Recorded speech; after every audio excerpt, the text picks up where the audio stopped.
Hi hello ನಮಸ್ತೆ, ನಾನು ರಾಜು ಅಷ್ಟೇ. ನೀವು ನೋಡ್ತಿದ್ದೀರಾ centre point Kannada YouTube channel. ಒಂದು ಮಾತಿದೆ, ಯಾರಿಗಾದರೂ ಹೆಲ್ಪ್ ಮಾಡಬೇಕಂದ್ರೆ ನೋಡ್ಕೊಂಡು ಹೆಲ್ಪ್ ಮಾಡಬೇಕಂತ. ಯಾಕಂದರೆ ಭಾರತ ಟರ್ಕಿಗೆ ಕೂಡ ಹೆಲ್ಪ್ ಮಾಡಿತ್ತು. ಟರ್ಕಿ ದೇಶದಲ್ಲಿ ಭೀಕರ ಭೂಕಂಪವಾಗಿ ಸರಿಸುಮಾರು 25,000 ಜನರು ಸತ್ತೋದ್ರಲ್ಲ. ಆವಾಗಲೂ ಕೂಡ ಆಪರೇಷನ್ ದೋಸ್ತ್ ಎನ್ನುವ ಹೆಸರಿನಲ್ಲಿ ಭಾರತ ಡಾಕ್ಟರನ್ನು ಕಳಿಸಿತ್ತು, ಬೇಕಾದ ಸಲಕರಣೆಗಳನ್ನು ಕಳಿಸಿತ್ತು, ಎಲ್ಲವೂ ಕಳಿಸಿತ್ತು.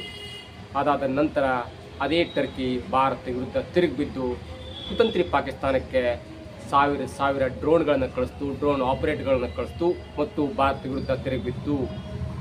ಇದರ ಹಿಂದೆ ಮತ್ತೊಂದು ವಿಷಯ ಇದೆ.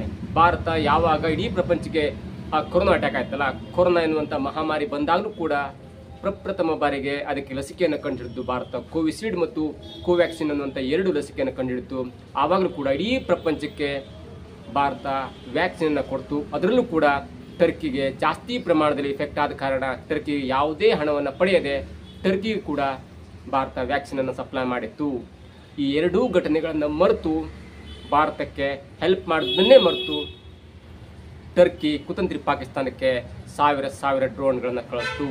ಹಾಗಾಗಿ ಯಾರಿಗಾದರೂ ಭಾರತ ಹೆಲ್ಪ್ ಮಾಡಬೇಕು ಅನ್ನೋ ದೃಷ್ಟಿಯಲ್ಲಿ ಆಲೋಚನೆ ಮಾಡಿದರೆ ಒಂದಂತೂ ಸತ್ಯ, ನೋಡ್ಕೊಂಡು ಹೆಲ್ಪ್ ಮಾಡಬೇಕು. ನಮ್ಮ ವಿರೋಧಿಯಾದಂಥ, ನಮ್ಮ ಶತ್ರುವಾದಂಥ ಪಾಕಿಸ್ತಾನ ಮೇಲೆ ಎಷ್ಟು ಸಿಟ್ಟಿದೆಯಲ್ಲ ಎಲ್ಲರಿಗೂ.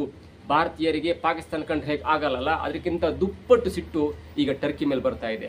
ನೋಡಿ, ನಮ್ಮ ಅಕ್ಕಪಕ್ಕದ ರಾಷ್ಟ್ರಗಳಿದ್ದಲ್ಲ, ನೆರೆಹೊರೆಯ ರಾಷ್ಟ್ರಗಳಂತ ಹೇಳ್ತೀವಲ್ಲ, ಅವರ ಜೊತೆ ಚೆನ್ನಾಗಿರ್ಬೇಕನ್ನೋ ದೃಷ್ಟಿಯಲ್ಲಿ ಭಾರತ ಚಿಕ್ಕ ರಾಷ್ಟ್ರವಾದರೂ ಕೂಡ, ನೀವು ಮಾಲ್ಡೀವ್ಸ್ ಆಗಿರ್ಬೋದು, ಬಾಂಗ್ಲಾದೇಶ ಆಗಿರ್ಬೋದು, ಶ್ರೀಲಂಕಾ ಆಗಿರ್ಬೋದು, ಮಯನ್ಮಾರ್ ಆಗಿರ್ಬೋದು, ಹೀಗೆ ಚಿಕ್ಕ ಪುಟ್ಟ ರಾಷ್ಟ್ರಗಳು ಕೂಡ ಅತ್ಯಂತ ದೊಡ್ಡ ದೇಶದ ಪ್ರಧಾನಮಂತ್ರಿ ಆದಂಥ ನರೇಂದ್ರ ಮೋದಿಯವರು ಚಿಕ್ಕ ರಾಷ್ಟ್ರಗಳಿಗೂ ಕೂಡ ಭೇಟಿ ಕೊಟ್ಟು ಅವರ ವಿದೇಶಾಂಗ ನೀತಿಯ ಸಲಹೆಯನ್ನು ಪಡೆದು ಮತ್ತು ಅವರಿಗೆ ಹೆಲ್ಪನ್ನು ಮಾಡಿ ಬಂದಿದ್ದಾರೆ. ಆದರೆ ನಮ್ಮ ಅಕ್ಕಪಕ್ಕದ ನೆರೆಯ ರಾಷ್ಟ್ರಗಳು ಒಂದೂ ಕೂಡ ಭಾರತ ಪರವಾಗಿ ನಿಲ್ತಾ ಇಲ್ಲ. ಎಕ್ಸಾಂಪಲ್, ಶ್ರೀಲಂಕಾಕ್ಕೆ ಭಾರತ ತುಂಬ ಹೆಲ್ಪ್ ಮಾಡ್ತು. ಶ್ರೀಲಂಕಾಕ್ಕೆ ಹೋದಾಗಲೂ ಕೂಡ ಶ್ರೀಲಂಕಾ ಸರ್ಕಾರ ಭಾರತದ ನರೇಂದ್ರ ಮೋದಿ ಅವರಿಗೆ ಒಂದು ಅವಾರ್ಡ್ ಕೊಟ್ಟು ಕಳಿಸ್ತೇ ಹೊರತು ಪಹಲ್ಗಾಮ್ ದಾಳಿಯ ಬಗ್ಗಾಗಲಿ, ಪಹಲ್ಗಾಮ್ ದಾಳಿಯಲ್ಲಿ ಪಾಕಿಸ್ತಾನದ ಕೈವಾಡದ ಬಗ್ಗಾಗಲಿ ಒಂದೇ ಒಂದು ಮಾತನ್ನು ಕೂಡ ಆಡಲಿಲ್ಲ. ಇನ್ನು ಮಾಲ್ಡೀವ್ಸ್ ಅನ್ನು ನಂಬಲಿಕ್ಕೆ ಸಾಧ್ಯನೇ ಇಲ್ಲ. ಕೇವಲ 5.5 ಲಕ್ಷ ಜನಸಂಖ್ಯೆಯನ್ನು ಹೊಂದಿರುವಂಥ, ಸರಿಸುಮಾರು 100 ಕಿಲೋಮೀಟರ್ ವಿಸ್ತಾರವನ್ನು ಹೊಂದಿರುವಂಥ ಚಿಕ್ಕ ದ್ವೀಪಗಳ ರಾಷ್ಟ್ರವಾಗಿರುವಂಥ ಮಾಲ್ಡೀವ್ಸ್, ಜನಸಂಖ್ಯೆ ಅಂದರೆ 5.5 ಲಕ್ಷ. ನಮ್ಮ ಒಂದು ತಾಲೂಕಿನ ಜನಸಂಖ್ಯೆ ಇರುತ್ತಲ್ಲ, ಅಷ್ಟು ಜನಸಂಖ್ಯೆಯನ್ನು ಹೊಂದಿರುವಂಥ ಮಾಲ್ಡೀವ್ಸ್ ಭಾರತದಂಥ ಅತ್ಯಂತ ದೊಡ್ಡ ರಾಷ್ಟ್ರದ ವಿರುದ್ಧ ತಿರುಗಿಬಿತ್ತು. ಹಾಗಾಗಿ ಶ್ರೀಲಂಕಾನೂ ನಂಬುವಾಗಿಲ್ಲ, ಮಾಲ್ಡೀವ್ಸನ್ನು ನಂಬುವಾಗಿಲ್ಲ, ಜೊತೆಗೆ ಪಾಕಿಸ್ತಾನದಿಂದ ಬೇರ್ಪಡೆಯಾಗಿ ಬಾಂಗ್ಲಾದೇಶವನ್ನು ಹುಟ್ಟು ಹಾಕಿದಂಥ ಭಾರತ ಬಾಂಗ್ಲಾವನ್ನು ನಂಬುವ ಹಾಗಿಲ್ಲ. ಇದೀಗ ಬಾಂಗ್ಲಾ ಕೂಡ ಭಾರತ ವಿರುದ್ಧ ತಿರುಗಿಬಿಡ್ತಿದೆ. ಪಕ್ಕದಲ್ಲಿ ಯಾವಾಗ ಎವರ್ಗ್ರೀನ್ ಶತ್ರು ಅಂತಾರ ಪಾಕಿಸ್ತಾನ ನಮ್ಮ ವಿರುದ್ಧ ಕತ್ತಿ ಮಸಿತಾನೆ ಇರುತ್ತೆ. ಜೊತೆಗೆ ಟರ್ಕಿ ಕೂಡ ಸೇರ್ಪಡೆಯಾಗಿದೆ. ಟರ್ಕಿಯ ಜೊತೆಗೆ ಚೀನಾ ಕೂಡ ಪಾಕಿಸ್ತಾನಕ್ಕೆ ನೇರವಾಗಿ ಹೆಲ್ಪ್ ಮಾಡಿದೆ. ಇನ್ನು ಭಾರತ ಜೊತೆಗೆ ಇದ್ದ 2 ರಾಷ್ಟ್ರಗಳು ಅದ್ಯಾವುದಂದರೆ, ಒಂದು ಇಸ್ರೇಲ್, ನೆತನ್ಯಾಹು ಅವರು ಭಾರತ ಜೊತೆಗಿದ್ದಾರೆ ಮತ್ತು ಇಸ್ರೇಲ್ನ ಅನೇಕ ಕ್ಷಿಪಣಿ ಆಗಿರ್ಬೋದು, ಯುದ್ಧ ಸಲಕರಣೆಗಳು ಭಾರತ ಜೊತೆಗೆ ಒಪ್ಪಂದ ಆಗಿದೆ ಮತ್ತು ಭಾರತ ಅದನ್ನು ಯೂಸ್ ಮಾಡ್ತಾ ಇದೆ. ಜೊತೆಗೆ ಹಿಂದಿನ ನಮ್ಮ ಹಳೆಯ ಗೆಳೆಯ ಅಂದರೆ ಅದು ರಷ್ಯಾ. ಇವೆರಡು ರಾಷ್ಟ್ರಗಳನ್ನ ಬಿಟ್ಟು ಯಾವುದೇ ರಾಷ್ಟ್ರ ಕೂಡ ಭಾರತದ ನೆರವಿಗೆ ಬರ್ತಾ ಇಲ್ಲ. ಇದರಿಂದ ಒಂದು ಅರ್ಥ ಆಗುತ್ತೆ, ಭಾರತ ಇನ್ಮುಂದೆ 10 ವರ್ಷಗಳ ಕಾಲ ನಮ್ಮ ಎಕಾನಮಿಯನ್ನು ಮೇಂಟೈನ್ ಮಾಡಬೇಕಾಗುತ್ತೆ.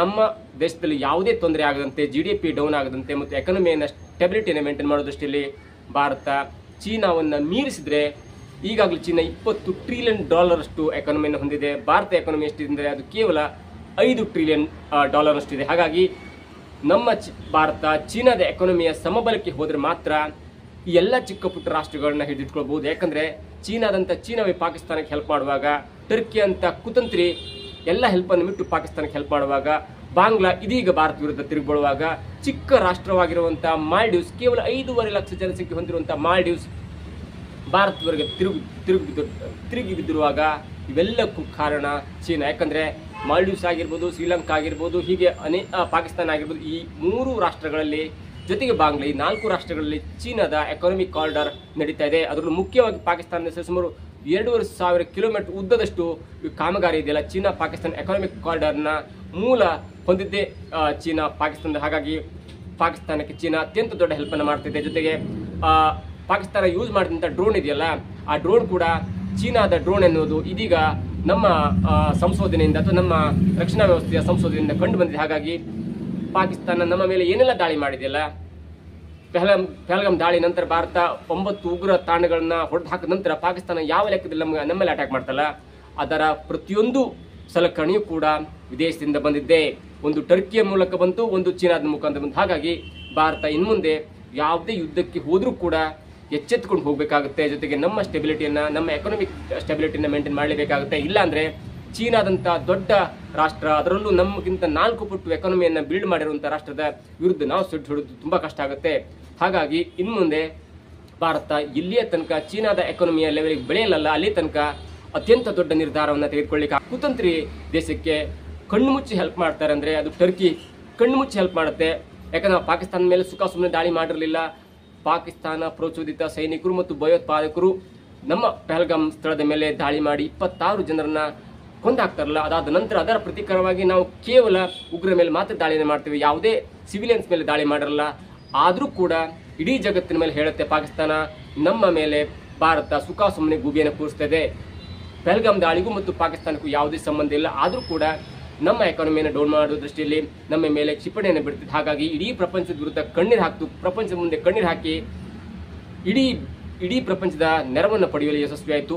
ಇದರ ಮತ್ತೊಂದು ಹಂತ ಅಂದ್ರೆ ಅಮೆರಿಕ ಕೂಡ ಪಾಕಿಸ್ತಾನಕ್ಕೆ ಹೆಲ್ಪ್ ಮಾಡುತ್ತೆ. IMF ಫಂಡ್ ಅಂದ್ರೆ ಸರಿಸುಮಾರು $1.7 ಬಿಲಿಯನ್ ಅಷ್ಟು ಅಂದ್ರೆ ಸರಿಸುಮಾರು 1,000 ಕೋಟಿಯಷ್ಟು ಹಣವನ್ನು ಬಿಡುಗಡೆ ಮಾಡುವಲ್ಲಿ ಅಮೆರಿಕ ಕೂಡ ಹೆಲ್ಪ್ ಮಾಡುತ್ತೆ. ಇವೆಲ್ಲ ದೃಷ್ಟಿಯಿಂದ ನಿನ್ನೆ ರಾಜನಾಥ್ ಸಿಂಗ್ ಅವರು ಹೇಳಿದ್ದಾರೆ, IMF ಕೂಡ ಒಂದು ಕಣ್ಣನ್ನ ಪಾಕಿಸ್ತಾನದಲ್ಲಿ ಇಡಬೇಕಾಗುತ್ತೆ. ಯಾಕಂದ್ರೆ ಬಂದ ಹಣವನ್ನ ಭಯೋತ್ಪಾದಕರಿಗೆ ಮತ್ತು ಬಂದ ಹಣವನ್ನ ಜೈಶ್ ಕಟ್ಟಡವನ್ನು ನಿರ್ಮಾಣ ಮಾಡಲಿಕ್ಕೆ ಮುಂದಾಗಿರುವುದನ್ನು ನೋಡ್ತಾ ಇದ್ರೆ IMF ಕೂಡ ಪಾಕಿಸ್ತಾನದ ದುರಾಡಳಿತ, ಪಾಕಿಸ್ತಾನದ ಒಂದು ಭಯೋತ್ಪಾದಕ ಚಟುವಟಿಕೆಗೆ ಮಾಡ್ತಿರುವಂತಹ ಕೆಲಸವನ್ನು ಕಣ್ಣಿಟ್ಟು ನೋಡಬೇಕಾಗಿದೆ ಅಂತ ಎನ್ನುವುದನ್ನ ಸ್ಪಷ್ಟವಾಗಿ ಹೇಳ್ತಾ ಇದ್ದಾರೆ. ಆದರೆ ಪಾಕಿಸ್ತಾನಕ್ಕೆ ಅನೇಕ ಕುತಂತ್ರಿ ರಾಷ್ಟ್ರಗಳು ಹೆಲ್ಪ್ ಮಾಡ್ತಿದೆ. ಅದರಲ್ಲೂ ಚೀನಾ ಇರ್ಬೋದು, ಟರ್ಕಿ ಆಗಿರ್ಬೋದು, ಬಾಂಗ್ಲಾ ಆಗಿರ್ಬೋದು, ಮಾಲ್ಡೀವ್ಸ್ ಆಗಿರ್ಬೋದು.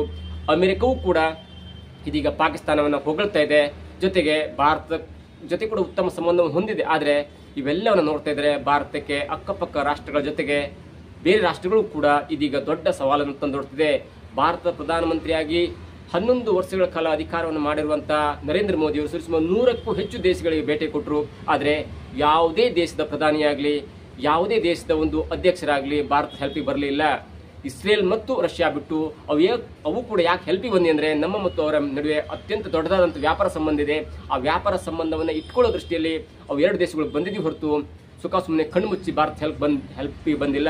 ಇವೆಲ್ಲವನ್ನ ನೋಡ್ತಾ ಇದ್ರೆ ಭಾರತ ಇನ್ನು ಮುಂದಾದ್ರೂ ಯಾವ ರಾಷ್ಟ್ರವನ್ನು ನಂಬಬೇಕು, ಯಾವ ರಾಷ್ಟ್ರದ ಜೊತೆ ಉತ್ತಮ ಸಂಬಂಧವನ್ನು ಬೆಳೆಸ್ಕೊಳ್ಬೇಕು, ಯಾವ ರಾಷ್ಟ್ರವನ್ನ ಕಟ್ ಆಫ್ ಮಾಡಬೇಕು, ಎಲ್ಲವನ್ನು ಕೂಡ ತುಂಬಾ ಎಚ್ಚರಿಕೆಯಿಂದ ಮುಂಜಾಗ್ರತೆಯಿಂದ ತನ್ನ ಕಾರ್ಯವನ್ನು ಮಾಡಬೇಕಾಗಿದೆ.